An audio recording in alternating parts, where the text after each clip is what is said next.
तो निष्ठा के जो FLN प्रशिक्षण हैं, जिसमें 5 नंबर प्रशिक्षण और 6 नंबर प्रशिक्षण के लिंक जारी कर दिए गए हैं। इससे पहले मैं ऑलरेडी वीडियो बना चुका हूं, इनके लिंक्स आपको उन वीडियो मिल जाएंगे और उनके लिंक्स आपको इस वीडियो के डिस्क्रिप्शन में मिल जाएंगे। तो इस वीडियो का डिस्क्रिप्शन आप खंगालेंगे तो वहां से प्रशिक्षण नंबर 5 और 6 के प्रशिक्षण लिंक एवं प्रशिक्षण नंबर 5 के गतिविधि 2 और 4 के कैसे सॉल्व करना है उसके भी लिंक आपको यहाँ पर मिल जाएंगे। तो इस वीडियो को आप डिस्क्रिप्शन चेक कर लें।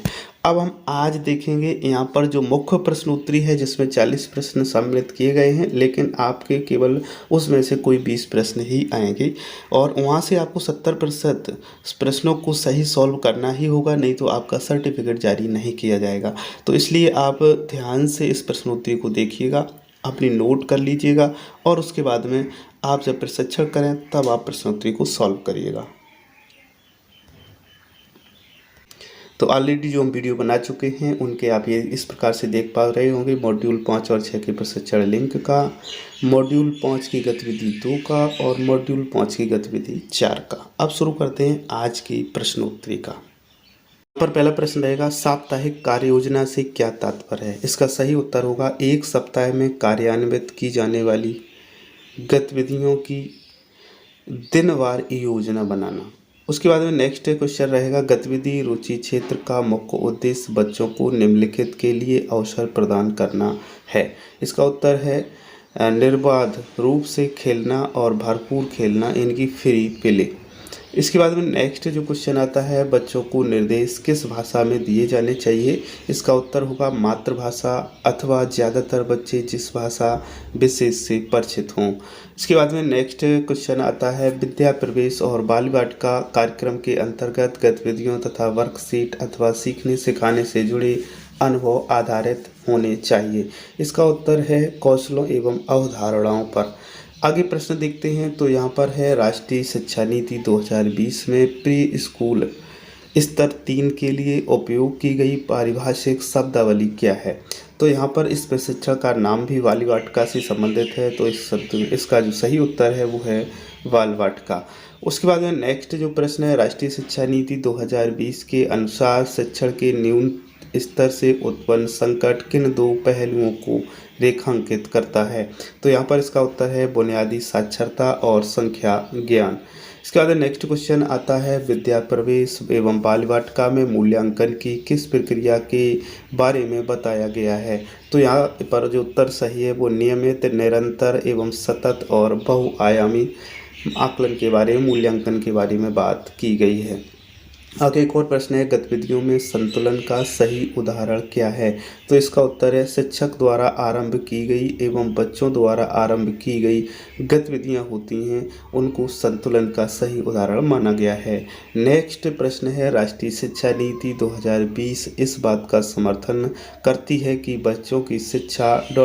जारी रहनी चाहिए। तो इसका सही उत्तर है पूर्व प्राथमिक स्तर से लेकर प्रारंभिक कक्षाओं तक।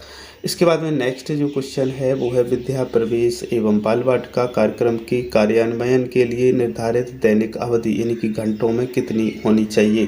तो इसका सही उत्तर है प्रत्येक दिन 4 घंटे। इसके बाद में नेक्स्ट जो है वो है DIY, यानी कि DIY से क्या तात्पर्य है? तो इसका जो मतलब है वो है डू इट योर सेल्फ। इसके बाद में चलते हैं नेक्स्ट प्रश्न एक और है, निम्नलिखित में से कौन सी गतिविधि दी गई साप्ताहिक कार्य योजना के अनुसार दैनिक या दिनचर्या गतिविधियों में शामिल हैं? तो यहाँ पर जो सही उत्तर है परस्पर अभिवादन एवं मिलना, सर्किल टाइम और निर्बाध संप्रेषण।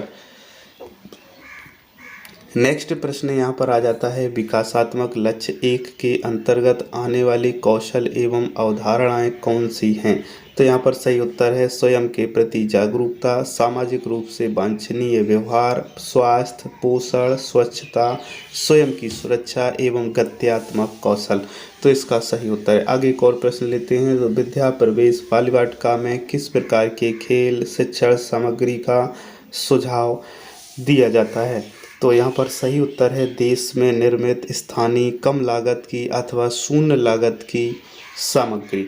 नेक्स्ट प्रश्न लेते हैं, तो यहाँ पर फूड पोर्टफोलियो से क्या तात्पर्य है? तो इसका अर्थ है प्रत्येक बच्चे द्वारा किए जाने वाले कार्यों का जो संकलन किया जाता है वो पोर्टफोलियो कहलाता है।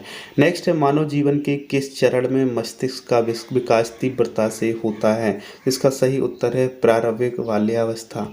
नेक्स्ट प्रश्न है बाली वाटिका कार्यक्रम स्कूलिंग के किस स्तर के बच्चों के लिए निर्मित है?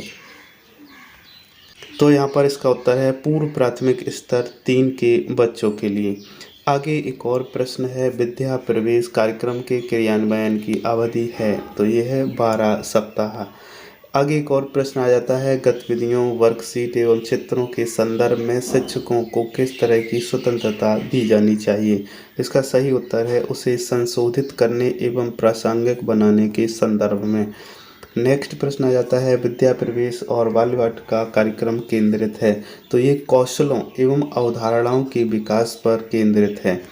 आगे एक और प्रश्न आता है शैक्षणिक एवं शिक्षण में पारगमन गतिविधियों इनकी ट्रांजिशन एक्टिविटीज का उद्देश्य होता है बच्चों को एक गतिविधि से दूसरी गतिविधि तक जाने में सहायता करना। आगे प्रश्न है निम्नलिखित में से कौन सा दस्तावेज FLN प्रशिक्षण या मिशन का एक भाग है? तो विद्या प्रवेश इसका एक भाग होता है। तो यहाँ पर प्रश्न है विद्या प्रवेश बाल वाटिका कार्यक्रम के अंतर्गत गतिविधियों तथा वर्कशीट अथवा सीखने सिखाने से जुड़े अनुभवों का विकास किया जाना चाहिए। तो यहाँ पर जो सही उत्तर है वो है तीनों विकासात्मक लक्ष्यों के इर्द गिर्द। आगे चलते हैं एक और प्रश्न है राष्ट्रीय शिक्षा नीति 2020 में प्री स्कूल स्तर 3 के लिए उपयोग की गई पारिभाषिक शब्दावली क्या है? इसका सही उत्तर है बाली वाटिका।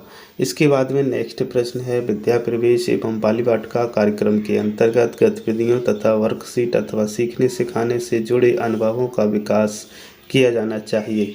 इसका उत्तर है तीनों विकासात्मक लक्ष्यों के इर्द गिर्द। आगे एक और प्रश्न है साप्ताहिक कार्य योजना से क्या तात्पर्य है? इसका सही उत्तर है एक सप्ताह में कार्यान्वित की जाने वाली गतिविधियों की दिनवार योजना। इसके बाद में एक और प्रश्न है ध्वन्यात्मक जागरूकता का सही उदाहरण क्या है? इसका उत्तर है तुकांत शब्दों की पहचान करना। आगे देखिएगा तो बाल वाटिका कार्यक्रम स्कूलिंग के किस स्तर के बच्चों के लिए निर्मित है? तो ये है पूर्व प्राथमिक स्तर 3 के बच्चों के लिए। आगे देखें तो एक और प्रश्न आता है निम्नलिखित में से कौन सी गतिविधि दी गई साप्ताहिक कार्य योजना के अनुसार दैनिक दिनचर्या गतिविधियों में शामिल है? तो इसका जो सही उत्तर है वो है परस्पर अभिवादन एवं मिलना, सर्किल टाइम और निर्बाध संप्रेषण। आगे देखें तो एक और प्रश्न है FLN मिशन के दिशा निर्देशों में स्तर 3 के तौर पर उल्लिखित दस्तावेज कौन सा है? इसका सही उत्तर है विद्या प्रवेश। इसके बाद में एक और प्रश्न आ जाता है राष्ट्रीय शिक्षा नीति 2020 इस बात का समर्थन करती है कि बच्चों की शिक्षा खालिस्तान जारी रहनी चाहिए। तो ये पूर्व प्राथमिक स्तर से लेकर प्रारंभिक प्राथमिक कक्षाओं तक। इसके बाद में एक और प्रश्न आता है तो विद्या प्रवेश बाल वाटिका में दिए गई सतत मूल्यांकन के से शिक्षकों को किस प्रकार सहायता मिलेगी? तो इससे सीखने सिखाने की जुड़ी रणनीतियों, खेल की सामग्रियों, गतिविधि के क्षेत्रों आदि को अपनाने एवं उसे सुधारने में मदद मिलेगी।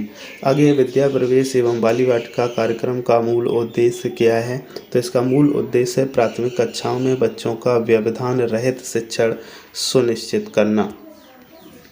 आगे एक और प्रश्न है गतिविधियों में संतुलन का सही उदाहरण क्या है? तो है शिक्षक द्वारा आरंभ की गई एवं बच्चे द्वारा आरंभ की गई जो गतिविधियां हैं उनमें संतुलन।